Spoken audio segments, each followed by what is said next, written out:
So, magandang hapon sa inyong lahat. Ako nga pala ho, si Raven J. D. Garcia. At ako naman po si Alexandra A. Siringan. Pwede nyo rin akong tawaging Ate Alex. So, nandito ho kami ngayong hapon sa inyo para ibahagi ang NSTP Hero Program. So, ang objectives is malaman kung ano ang mga dokumentong kailangan ihanda upang magpatuloy sa pag-aaral. At ang pangalawa naman ay pagtuklas kung paano mas may hahanda ang ating sarili sa pagpapatuloy sa pag-aaral.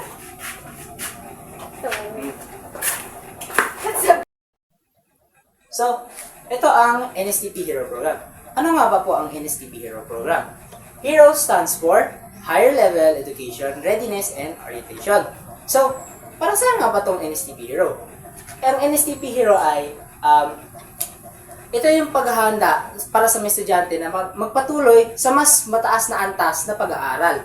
So, sino-sino nga ba ang NSTP Hero? So, ang NSTP Hero ay, sila yung mga senior high school student, yung mga college, kakaya namin, ay isa rin kaming NSTP Hero. At meron din tayong si Hero, tinatawag na Upskilling and Multi-Skilling. Ito po yung mga nasa Tibet. So, dito yung tinatawag na BTS or Bukas, Tiwala, Saya. Bukas na kaisipan na para mas matuto pa. Tiwala na kailangan natin magtiwala sa mga proseso. Kung tayo nagtitiwala sa ating proseso, meron tayo, dito na pumapasok si Saya. Bakit nga ba po Saya? Saya na tayo ay nakakapag-aral. Saya dahil tayo ay mas natuto pa. At saya dahil tayo ay makakapagtapos sa ating pag-aaral. So meron tayo dito ay motto. Education is not a privilege but a right. Dito sa Mission 1, dito natin malalaman kung sino-sino nga pa po yung mga NSTP Hero. So, Junior High School Completers or ALS-DepEd. So, si Junior High School Completers, pwede siyang matawag na Hero for NSTP or Hero for Senior High School. Kung yung mga ALS student naman, sila ay napunta sa Tibet or pumunta sila sa TESDA, sila ay matatawag na Hero for Upskilling and Multi-Skilling. So, pupunta tayo dyan mamaya. So, Tibet Completers or NC holders. So, si Tibet is pumunta sila sa Higher Tibet or tinatawag nating Higher Tibet. Sila yung gusto nilang i-enhance pa yung skills nila. So, upskilling and multi-skilling. So, sa upskilling, yung nasa NC2, pwede nilang gawin yung NC3, NC4.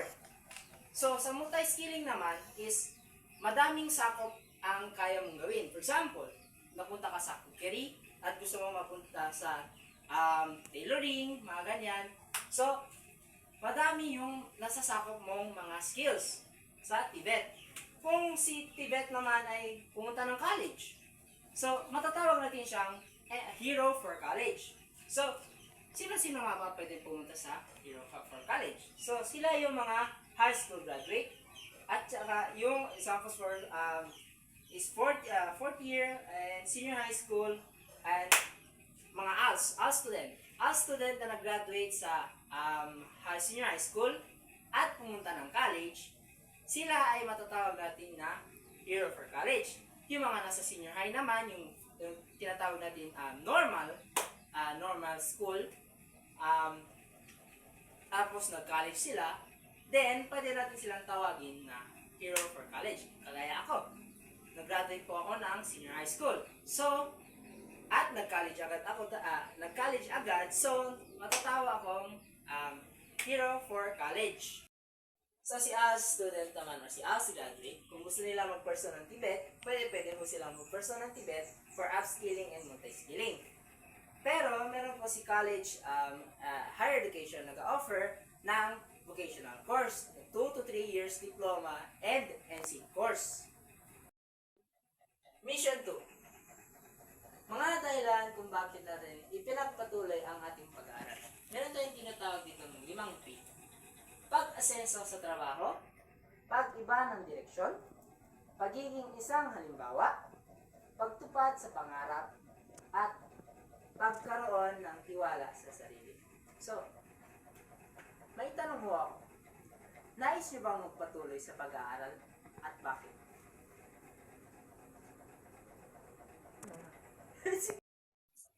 May tanong mo ako sa inyo.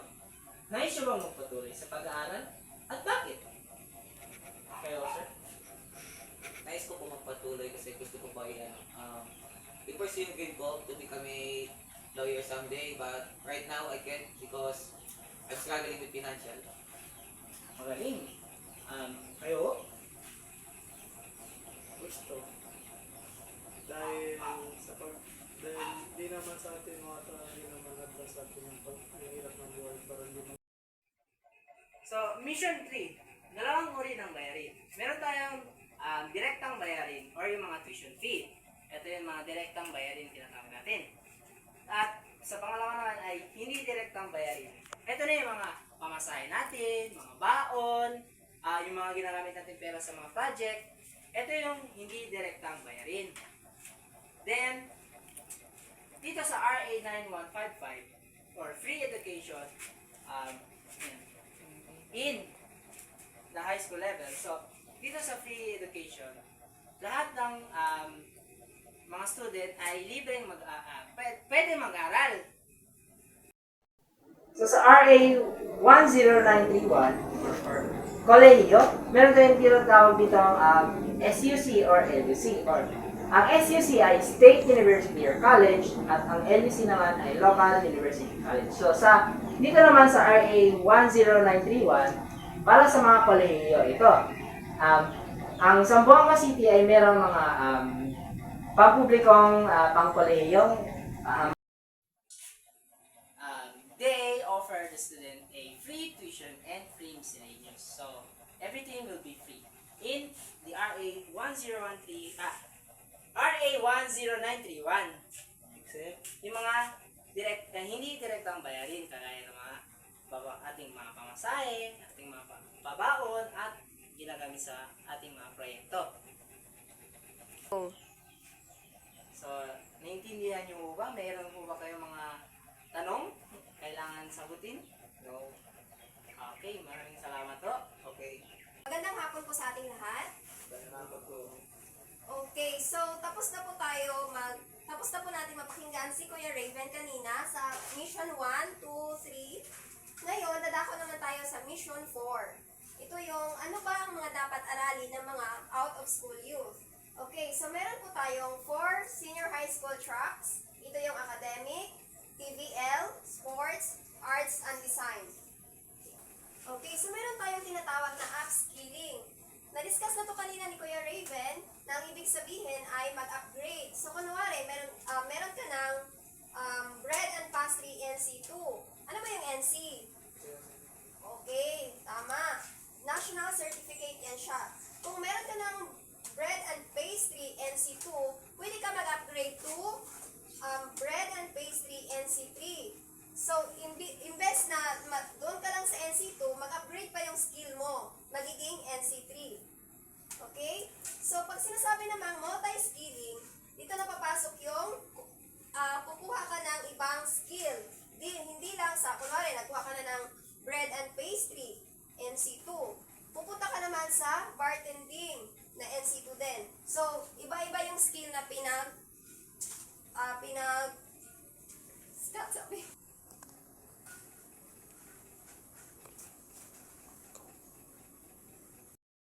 Okay, so ito yung ang multi-skilling, ito yung madami kang skills na pinag-aaralan, hindi lang isa. Okay? So, dadako naman tayo sa 7 priority sectors or 7 priority sectors. So, ano to siya, more on TVET. Okay, so dito papasok yung tourism, hotels and restaurants, construction, IT, BPO, transport, communication, and storage. Manufacturing, ano ba yung mga planta natin dito sa Zamboanga? Okay, may Pepsi, Coca-Cola, ITI. ITI, so meron pa ITI.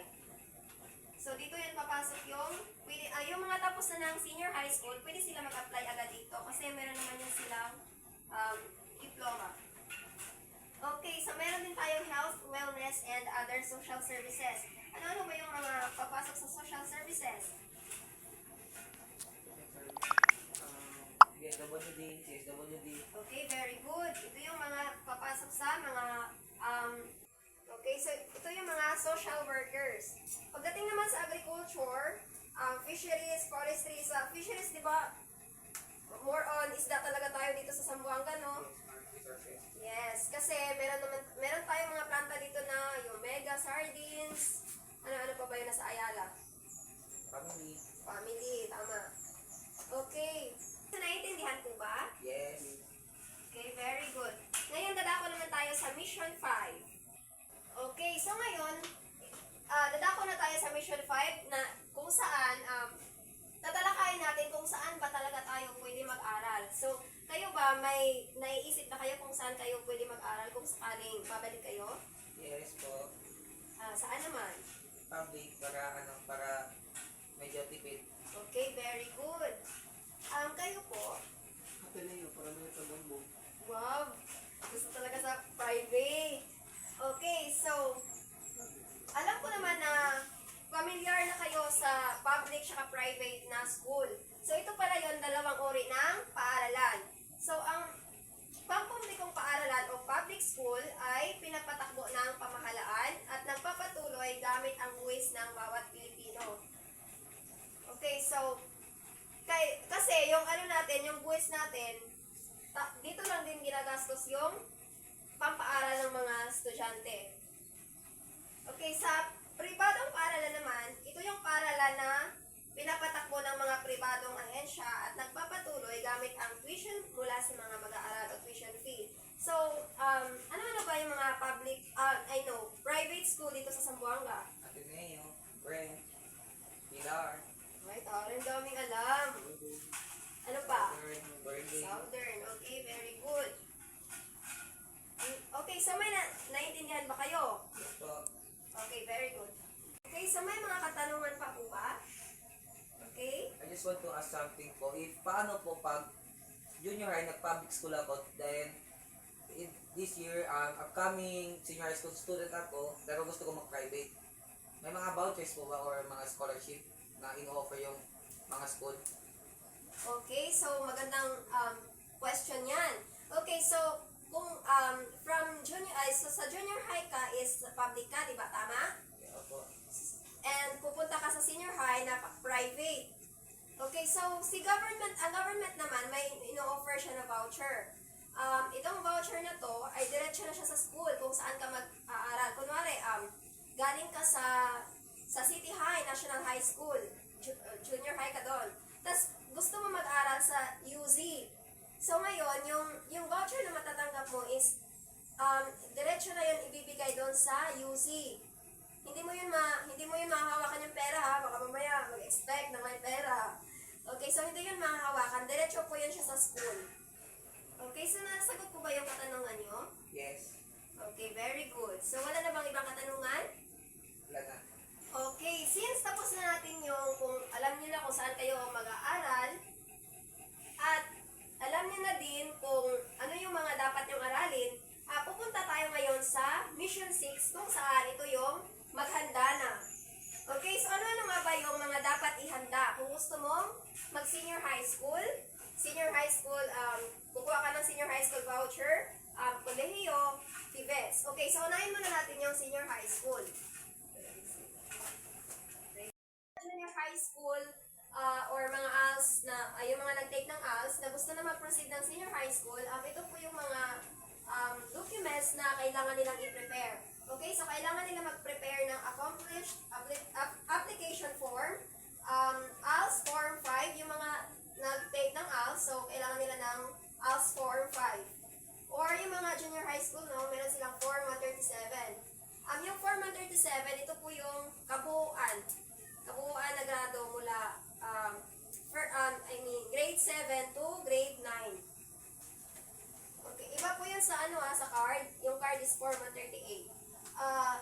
Kailangan din nila i-prepare yung certificate of ALS completion or yung high school diploma.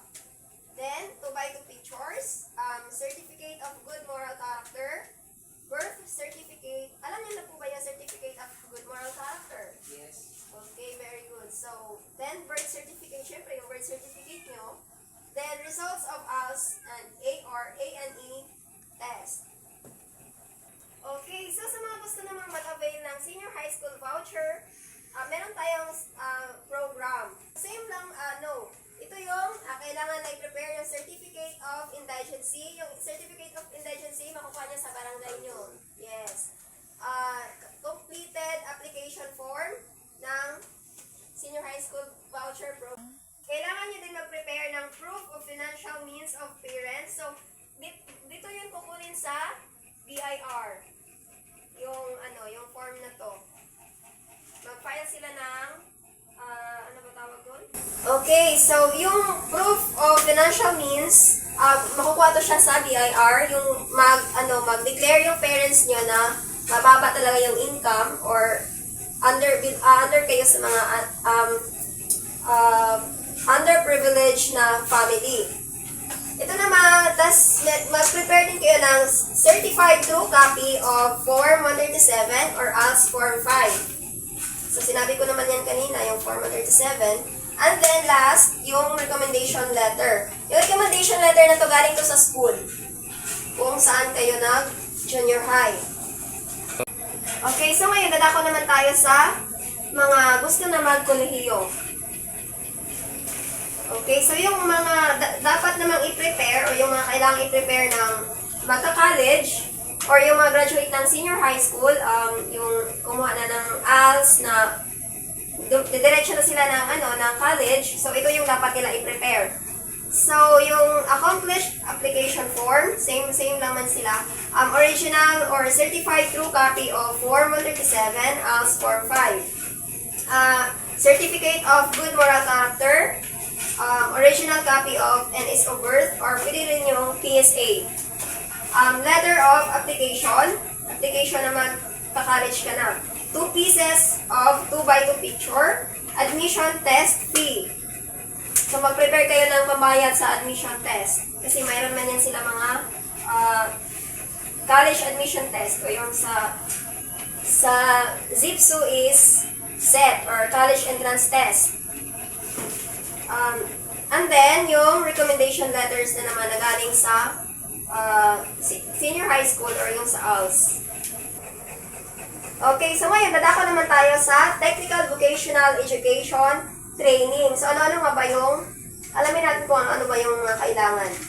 Okay, so, same naman, accomplished application form, ALS Form 5 or Form 137, Certificate of ALS, completion, or high school diploma.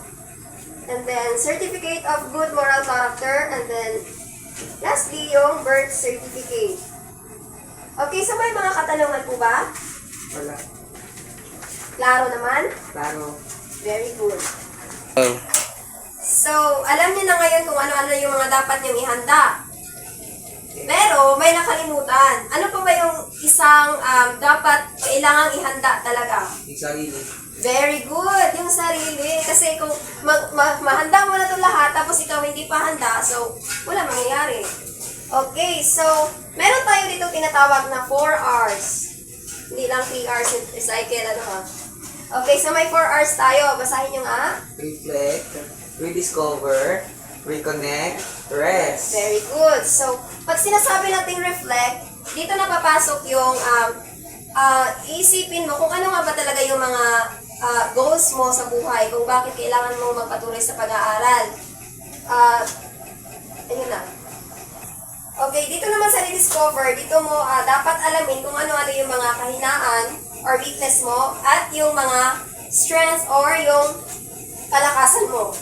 So, example ng kahinaan, ito yung pagkahiya or shyness na nahihiya ka pang pumunta sa harapan, ganyan.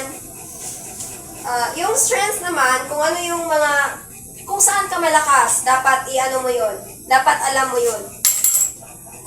Okay, so sa reconnect, dito naman papasok yung family mo. Kung hindi mo pa alam kung saan ka ba talaga or kung mag-aaral ka pa ba talaga, yung family mo yung, kung undecided ka, so yung family mo yung tutulong sila mag-decide para sa'yo. Sa rest, syempre, dito ka na, kung depressed ka na kung ano ba talaga yung gusto mo, magpahinga ka muna para mag-regain ka ng lakas. Okay, so, naiintindihan po ba? May katanungan ba? No. Okay, very good. Okay, maraming salamat po sa inyong oras at sa inyong kooperasyon. At sana, na-inspire namin kayo na bumalik sa pag-aaral. So, At sana marami kayong natutunan, okay? so muli, ako nga pala ho, si Raven Jade A. Garcia. At ako naman si Ate Alex. Huwag natin kalimutan ang ating motto na education is not a privilege but a right.